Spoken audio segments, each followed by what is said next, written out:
Hey, le tour de magie de début de vidéo, il vous a plu? Les amis, aujourd'hui on va parler d'une théorie. Encore une fois, j'adore ça, ça me passionne. On a commencé par parler des reptiliens, puis on a parlé de l'intelligence artificielle, c'était intéressant, en se disant que éventuellement elles allaient dominer le monde, les petites intelligences artificielles. Puis on a parlé de la zone 51 et des aliens, qui sont peut-être ou peut-être pas là-bas. Je le rappelle, tout ça c'est des théories, y a rien qui prouve que c'est vrai, rien qui prouve que c'est faux. Je préfère désamorcer une fois de plus, voilà, que les gens prennent pas trop ce truc au sérieux, parce que j'ai reçu des mails de gens qui soupçonnaient leur prof d'être un reptilien et qui m'en parlaient en mode hyper sérieux. C'est des théories, attention. Les amis, maintenant on arrête de parler, on arrête les conneries, on rentre dans le cœur du sujet. Ce qui est cool avec cette théorie, c'est qu'elle est très récente. Elle date de 1 mois. Bon, je voulais faire la vidéo avant, mais je pouvais pas parce qu'il y avait pas encore tous les éléments, etc. Et j'aurais pas pu raconter le truc bien. Maintenant, je peux, c'est passé. Ça a commencé le 13 mars sur Twitter lorsqu'un utilisateur comme vous, comme moi, a partagé un message vocal trop bizarre qu'il a reçu sur son téléphone. Peut-être avez-vous suivi cette histoire ou pas, je sais pas. Moi, en tout cas, j'ai suivi grâce à quelqu'un qui m'a mentionné à ce moment-là et qui m'a dit Lucas, intéresse-toi à ce truc, je suis sûr tu vas kiffer. Il avait juste. Il me connaît bien, il me connaît mieux que ma maman, cet homme, hein. Paul ou Julien, je sais plus ton nom.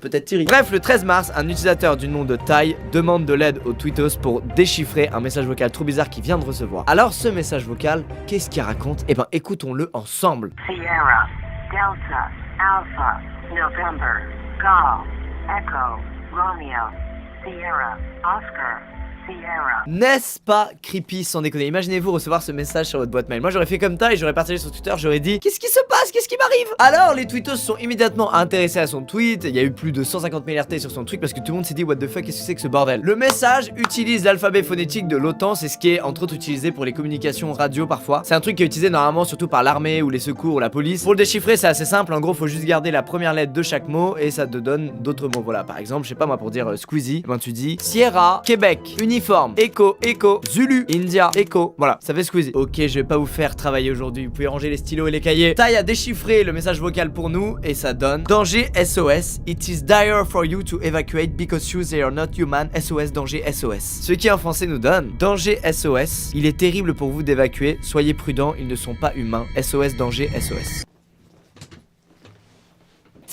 Je change d'opérateur tout de suite. Jusque là on peut se dire putain c'est un canular, je suis pas le seul à l'avoir reçu, énormément d'autres gens ont dû le recevoir, ça fait peur mais voilà bon bien joué la blague. Juste là moi je trouverais ça dingue que des gens prennent le temps de mettre au point des blagues de ce genre là qui font vraiment flipper les autres quoi. C'est vraiment pas gentil du tout comme blague, c'est l'inverse d'une blague mon gars. Dans le message à la fin il y a aussi une série de chiffres.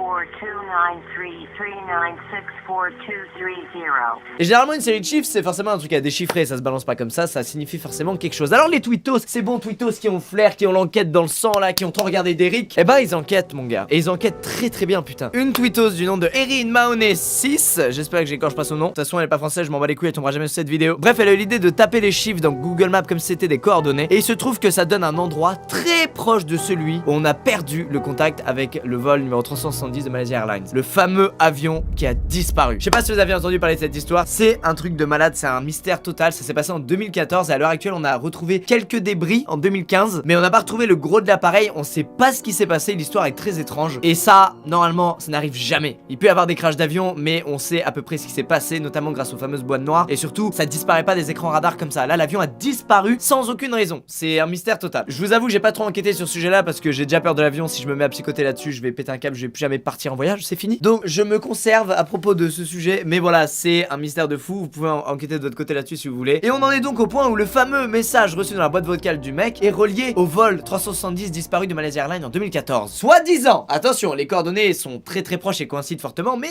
on sait pas. Il y a alors un mec du nom de Uzumaki qui se joue en débat et qui dit mais mec, et si le message vocal que t'avais reçu, c'était tout simplement les derniers moments de la boîte noire du vol Malaysia Airlines 370 qui avait disparu?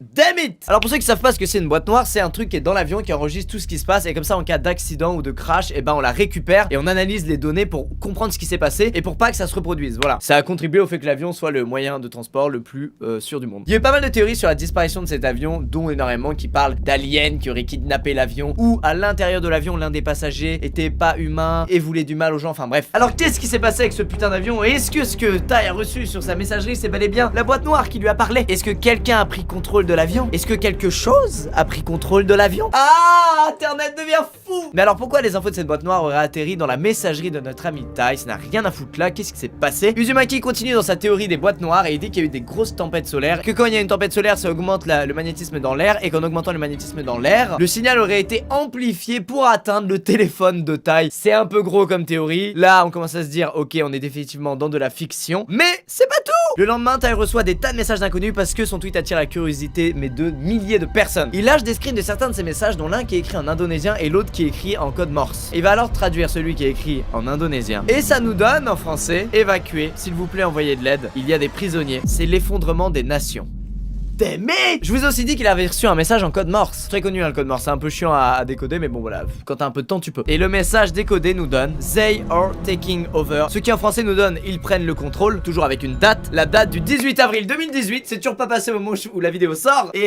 Et là, il y a masse de gens qui ont psychoté, qui ont dit ah putain, les aliens arrivent le 18 avril. Ça a spéculé comme ça dans tous les sens. Et Ty, qu'est-ce qu'il a fait? Il a désactivé son compte Twitter. Tout le monde s'est dit putain, le gars il a balancé son gros fake monté de toutes pièces et il se casse comme ça. Vieux conspirationniste de merde. Ce mec là a accepté un appel Skype avec un autre youtubeur dans lequel il a l'air hyper sincère déjà. Et il dit que c'est vraiment pas lui qui a créé ce message vocal. Il a vraiment reçu ça. Il est vraiment allé sur Twitter en disant putain c'est quoi, aidez-moi, je comprends pas. C'est pas du tout un gars qui croit aux théories conspirationnistes de base et ses potes pareil. Et en fait il expliquait qu'avec la proportion que ça a pris, déjà il recevait énormément de messages, dont beaucoup de messages de haine. Du coup on est là avec toutes ces infos. À partir de là, qu'est-ce qu'on fait? Il faut se dire que ce message vocal il a probablement été créé par quelqu'un qui a envoyé ça à Ty. Ty avait quelques milliers de followers, donc c'est judicieux en plus d'envoyer ça à un mec à quelques milliers de followers. Le gars savait que de base ça allait faire un peu de visibilité et que ça pouvait partir en gros buzz. Et c'est ce qui s'est passé. Donc a priori, on dirait au final un jeu d'énigmes. Et peut-être qu'il y a plein d'autres gens qui ont reçu le message mais qui sont tout simplement pas sur les réseaux sociaux, qui l'ont juste supprimé et qui s'en battaient les couilles. Bref, Ty lui, il l'a partagé et malheureusement ça l'a mis sous le projecteur. Vraiment, je vous ai dit, la vidéo elle a fait plus de 8 millions de vues. Le pauvre, tout ça l'a dépassé. Du coup, il avait désactivé son compte Twitter. Il était revenu sous un autre nom. Mais du coup, il avait une photo comme l'autre compte. Donc les gens pensaient que c'était un fake et il s'est repris encore plus d'insultes. Enfin, le pauvre. Tout ça pour vous mettre en garde sur ce que vous partagez sur les réseaux sociaux. Ça peut vous mener, comme Ty, à de très très gros problèmes. Même un message vocal bizarre comme ça, on se doute pas, mais ça peut vraiment vous amener à de la haine, à recevoir de la haine. Et c'est putain, c'est triste. Moi, ce que j'en pense, je pense que tout ça, c'est un gros jeu orchestré par des petits malins. Mais très très malins parce que le jeu va encore plus loin. Les gens continuent à trouver des trucs, à déchiffrer des choses. Et je trouve ça beau. Voilà, ça fait passer le temps aux gens, ça les rassemble. Donc c'était pas mal intentionné, mais c'était maladroit vis-à-vis de Ty qui s'en est pris plein la gueule. Après, certaines personnes pensent que il s'agit vraiment d'un avertissement, qu'il y a vraiment eu une histoire d'alien dans le vol 370 de Malaysia Airlines, que Ty n'aurait jamais dû recevoir ça sur sa messagerie vocale, que c'est un truc qui est confidentiel. Alors, croyez ce que vous voulez dans l'histoire. Moi, j'avoue, je pense que c'est juste un jeu que des gens ont mis au point et je trouve ça tout aussi génial. À vous de vous faire votre avis sur cette histoire, mais voilà, je voulais vous en parler parce que j'ai suivi le truc et je trouvais ça génial quand tout le monde cherche des preuves à déchiffrer les trucs, tout le monde se rassemble autour de quelque chose et je sais pas, ça m'a vraiment fait plaisir de voir ça. Ou alors, les aliens arrivent le 18 avril prochain pour nous exploser la gueule.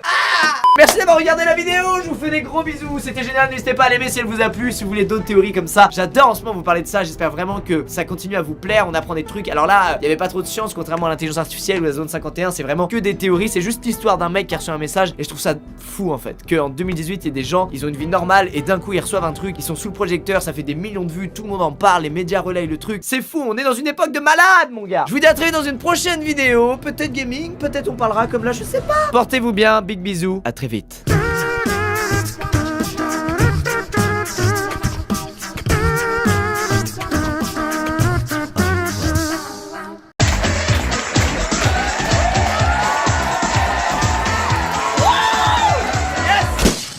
Les amis, aujourd'hui nous allons parler d'une histoire sacrément sympathique. Je viens de me lever, c'est vous dire à quel point elle est sympathique, j'ai très mal au coude. Il y a 7 mois, oh j'ai envie d'être debout. Je pars en couille. Il y a 7 mois sur Twitter, un utilisateur a fait le buzz avec un thread qui comporte à l'heure actuelle plus de 400 tweets. Oui, laissez-moi vous donner son nom. Adam Ellis. Tout a commencé le 7 août dernier lorsque Adam Ellis, je vais m'asseoir, c'est horrible, a publié le tweet suivant. Bon, mon appartement est actuellement hanté par le fantôme d'un enfant mort et il essaye de me tuer. Je vais tourner toutes mes vidéos comme ça, ce plan est génial. À ce moment précis, le cerveau des humains qui ont lu ce tweet a fait un looping dans leur boîte crânienne, pour de vrai, hein, exactement comme ça. Parce que le paranormal, c'est un truc passionnant, on y croit pas, mais on a tous envie d'y croire quand même. Le même jour, il publie un deuxième tweet qui dit: il a commencé à apparaître dans mes rêves, mais je pense qu'il est maintenant passé dans le monde réel. Oh, ça commence si bien. En 2 tweets, tout le monde veut savoir la suite, c'est incroyable, le gars il est trop fort. Il nous dit que la première fois qu'il a vu cet enfant, c'était lors d'une paralysie du sommeil, ce genre de truc qu'on peut avoir la nuit et qui fait bien bader, comme les terreurs nocturnes aussi, c'est terrifiant, c'est horrible. Il était en paralysie du sommeil et il a vu un enfant assis dans la chaise qui se trouvait au pied de son lit. Quoi de mieux pour commencer à vivre un enfer que cette situation, je ne sais pas. Il dessine des BD, ce gars, des strafs, il en publie d'ailleurs, il publie des pages sur Instagram. Il nous donne ensuite une info importante sur le physique de cet enfant, à savoir il lui manquait une partie du crâne, une grosse déformation d'un côté du crâne. Pour notre plus grand plaisir, du coup on a pu voir en moindre détail la tête de cet enfant ignoble. L'enfant le fixait lorsque d'un coup, il s'est levé et il s'est rapproché du bord du lit. Et juste avant qu'il atteigne le bord du lit, notre ami Adam s'est réveillé en hurlant ses grands morts. Et on aurait fait la même, alors le jugez pas, ok? Quelques nuits plus tard, Adam refait un rêve dans lequel il est dans une librairie, il y a une fille qui lui dit hey, vous avez rencontré Dear David? Ce à quoi elle répond qui ça? Il est mort, il apparaît seulement à minuit et vous pouvez lui poser 2 questions si vous commencez par Dear David, qui veut dire cher David. Mais n'osez jamais lui poser une 3e question,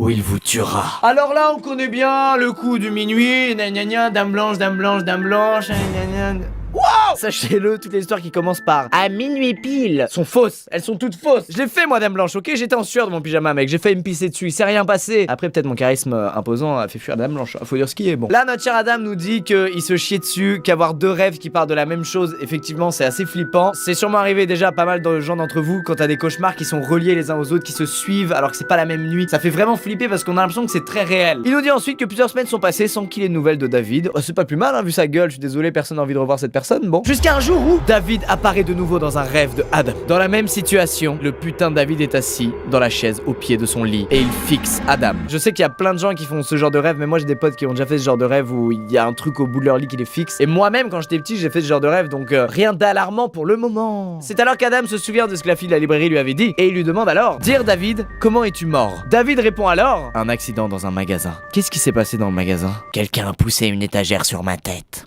Ouais, je lui invente une voix, ouais. Adam se chie dessus dans son lit et il lui demande qui a poussé l'étagère. Adam, t'es con ou quoi? Elle t'a dit la meuf de la librairie, 2 pas 3, et toi t'en poses 3, il est con. David ne répond pas. Adam réalise qu'il venait de lui poser une 3e question, ce qu'il n'était pas censé faire. Il se réveille alors complètement terrorisé. Eh franchement, on a envie d'y croire à cette histoire, c'est génial. À partir de là, Adam il a un bon réflexe, il veut savoir si c'est la réalité ou pas cette histoire, donc il va enquêter sur Google. Il va chercher des trucs à propos d'un enfant qui serait mort dans un accident dans un magasin. Et Adam déménage dans l'appartement qui est juste au-dessus du sien parce qu'il est plus grand que le sien et il y a personne dedans, donc il se dit putain le bon move, j'y vais. À partir de là, il y a 2 mois qui passent sans aucune nouvelle de notre très cher David et son morceau de crâne en moins. Donc Adam se dit qu'en fait en déménageant, David il a pas réussi à retrouver Adam. Alors qu'il fallait juste qu'il regarde à l'étage d'au-dessus, ça me paraît bizarre quand même. Ah mais c'est parce qu'il lui manque un morceau de crâne. Il est moins malin du coup. Pardon, excusez-moi, je nique le suspense. Mais j'adore faire des blagues pour désamorcer parce qu'au fond là j'ai très peur. J'ai pas envie de voir David dans mes rêves cette nuit vraiment. Et là, il se passe un truc bizarre. Pendant 4 nuits d'affilée, les 2 chats de Adam se mettent devant sa porte d'entrée et regardent quelque chose en dessous, comme s'il y avait quelqu'un de l'autre côté. Il est gentil, nous partage même une petite vidéo de cette situation qui est un peu glauque quand même. Il est donc quasi sûr que David a réussi à le retrouver. Il lui aura fallu des mois pour juste monter des marches. David quand même fait un effort. Et à partir de là, Adam ne donne plus de nouvelles. Pendant 48 heures, mais oui on continue. Adam n'ayant pas le courage d'ouvrir la porte, il a raison.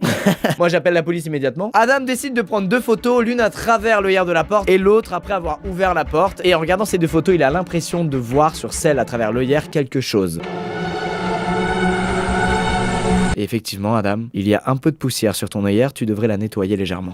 À partir de là, Adam, il reverrouille sa porte à balles, il saute dans son lit, il se chie dessus, il a raison. Et il publie une photo de son chat qui attend toujours devant cette porte d'entrée. Et j'avoue qu'à sa place, j'aurais peur. En plus, j'ai des animaux, vous savez, tous ceux qui ont des chats là. Vous savez que des fois, nos chats, ils font des faces bizarres. Et on se dit, ils voient des choses que nous, on ne voit pas. T'imagines là, quand il fait ça, ton chat? C'est horrible. Et c'est là où ça devient glauque, je trouve, c'est que Adam, il commence à s'habituer à ça. Et il publie régulièrement des photos de ses chats qui sont devant sa porte d'entrée. Et ça arrive tout le temps vers le milieu de la nuit. Il publie une autre vidéo, il dit, voilà, comme d'hab, quelques minutes avant minuit, comme à chaque fois. Genre, ça devient normal, quoi. Les objets ils pourraient bouger, il ferait ouais c'est normal, un fantôme. Et c'est là où ça devient flippant, c'est quand ce qui n'est pas normal devient normal pour le mec parce qu'il se rend plus compte du truc. Là Adam fait alors un move désespéré, il met du putain de sel devant sa porte d'entrée en mode ça éloigne les mauvais esprits. Quelques jours plus tard Adam il a une trop bonne idée, il télécharge une application qui dès qu'il y a du son ça enregistre. Voilà, je peux pas mieux l'expliquer. Le matin il se lève et il voit que dans l'application il y a 33 enregistrements, ce qui veut dire que dans la nuit il y a eu 33 fois du bruit chez lui. Il nous dit que la plupart d'entre eux sont vagues, il y en a quelques-uns c'est aussi le bruit des voitures qui passent, mais il y en a 3 qui ont marqué son attention. Rien d'alarmant le deuxième.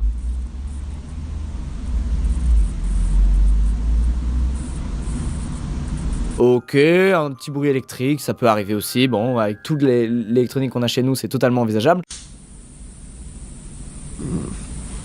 Et un autre boom. Rien de ouf, je vous invite à ne pas télécharger ce genre d'application parce que vous allez devenir parano. Il y a vraiment beaucoup de bruit la nuit, surtout si vous avez des animaux chez vous. Faut pas être parano, c'est normal. Moi, des fois, mec, il y a des trucs qui tombent, ça fait v'là du bruit. C'est toujours soit Natsu, soit mes chats. Ce qui est dur dans cette situation, c'est de ne pas devenir parano. C'est très important. Adam part en week-end pour se vider un peu la tête, loin de David, il a bien raison. Il achète là-bas un Polaroid pour prendre des petites photos souvenirs de ses vacances et en rentrant, il décide de faire un tour de son appartement avec cet appareil. Il nous montre les photos, il dit voilà ma porte d'entrée, mon joli mur jaune, de l'autre côté mon lit avec la fameuse chaise verte qu'aime bien David. Puis il décide d'ouvrir sa porte d'entrée et de prendre une photo et la photo apparaît complètement noire. Adam, peut-être fallait-il allumer la lumière. Ça ne prend pas de photos dans le noir, c'est pas ton iPhone. Et puis là, les trucs étranges s'enchaînent. Le fameux son électrique qu'on a écouté tout à l'heure, il apparaît toutes les nuits autour de 3 heures. Sauf qu'au lieu de durer 20 secondes, il dure 5 minutes maintenant à chaque fois. Un matin, il se réveille avec l'impression que tout son appartement tremble, comme un petit tremblement de terre. Bref, là, Adam, il commence vraiment à être mal. Tout le monde lui dit mec, quitte l'endroit, arrête tout, arrête tes conneries. Sauf qu'Adam, il se dit bah ouais, mais le truc va peut-être me suivre, ça sert à rien. Adam nous dit le 22 août que le vendredi soir, il s'est endormi très tôt. Il était très crevé sans aucune raison apparente. Il a alors rêvé de David qui le prenait par le bras et l'emmenait dans un vieil entrepôt abandonné. Au réveil, il comprenait pas trop pourquoi il avait pas eu peur de David et pourquoi David avait réussi à l'emmener là-bas alors que ça fait des jours qu'Adam il a peur de lui. Mais il se dit bon, ça reste un rêve, tout est possible dans un rêve, on s'en fout. Et là, il va se doucher et qu'est-ce qu'il voit sur son bras? Il voit une trace rouge. Et ça, cette mécanique-là, elle est utilisée dans beaucoup de films d'horreur. Tu rêves d'un truc, il y a un contact physique dans le rêve et au réveil, il y a une trace de ce contact physique qui t'indique qu'il y a donc vraiment eu un truc dans le monde réel. Adam part bientôt en vacances au Japon, il décide alors d'acheter une caméra à mettre chez lui pour qu'il puisse checker à distance s'il se passe des trucs bizarres. Il y a une application qui est reliée à cette caméra et ça lui enverra une notification s'il y a du mouvement ou du bruit chez lui. Il y a soit des notifications lui disant qu'il y a eu du mouvement, dès qu'il regarde c'est ses chats qui passent devant. C'est l'horreur ces caméras, l'achetez pas quoi. Autant jamais le savoir quoi. Mais à un moment ses chats ne passent pas devant. Alors il regarde la vidéo, il la re-regarde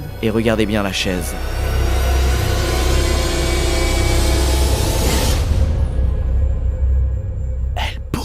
Plus tard, pareil, il reçoit une notification de sa caméra, c'est une vidéo de ses chats, il la regarde quand même, et il voit son chat sauter sur un truc invisible. Alors, autant les autres trucs, tu fais waouh, autant là, mec, vraiment les chats, ils voient des choses quoi. Je te jure, ils voient des choses. Leur cerveau leur envoie un signal d'un truc qui n'existe pas, en disant, regarde, il y a un truc là, alors qu'il y a rien. Mais la vidéo d'après est flippante, puisque c'est son putain de chat, debout sur son canapé, qui regarde dans le vide. Mec, là, j'avoue, c'est un peu rare. Il rentre chez lui, il retrouve ses chats, et là, ça part en couille sa mère. Il entend du bruit venir de l'autre côté de sa putain de porte. Il reprend une photo dans l'œillère et cette fois il voit ça, ce qui pense être une oreille avec juste à côté un œil. Oh putain de sa mère. Il se passe pas mal de trucs et là Adam rêve de David et c'est exactement comme la première fois où il est arrivé de lui. Il est assis dans cette chaise en face de lui, il le fixe, il sait que c'est un rêve mais il décide de prendre son téléphone qui est dans le lit avec lui et de prendre des photos. Il a fait ça parce que dans la panique il s'est dit ça y est David il va me buter, je veux qu'il y ait des preuves dans mon téléphone, que les gens sachent ce qui m'est arrivé. Cette fois David l'atteint, il met son visage juste au-dessus du sien, ses yeux deviennent blancs, il dit un truc incompréhensible, puis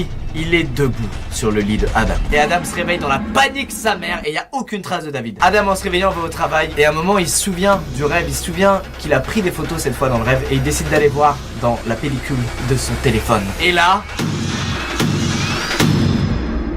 God damn it! Il existe, ce fils de pute! Les amis, c'est la fin de l'histoire de Adam et de Dear David. On sait toujours pas si c'est vrai ou si c'est faux, mais on pense que c'est une histoire créée de toutes pièces. Et c'est pas plus mal parce que franchement l'histoire elle est chambée pour une fois. On n'a pas envie de niquer le mec parce qu'il a fait un fake. Au contraire, juste de lui dire mec c'est trop bien, peu importe que ce soit fake ou pas. On sait qu'il est illustrateur et cartooniste donc il sait créer des histoires, il a l'habitude de ça. Il s'agit là d'un bon gros coup de com pour lui. En tout cas ça a marché, ça a fait un buzz total et je trouve que c'est tellement bien géré. Et en plus quand moi là je vous fais le débrief après coup, mais quand tu suis l'histoire en direct c'est fantastique. Bref voilà, j'avais juste envie de vous raconter cette petite histoire. N'hésitez pas à aimer la vidéo si ça vous a plu. Et peut-être que s'il y a d'autres histoires comme ça un jour qui voient le jour, des creepypastas de ce genre là sur le net, et ben je vous ferai les vidéos mais en direct pendant que ça se passe. J'espère que vous allez passer une très bonne nuit. Et si vous venez de mater cette vidéo avant de dormir, bonne chance. Poussez toute chaise se trouvant au bout de votre lit, allez la foutre dans la chambre de votre petite soeur ou petit frère. Je vous dis à bientôt, merci d'avoir regardé et gros bisous.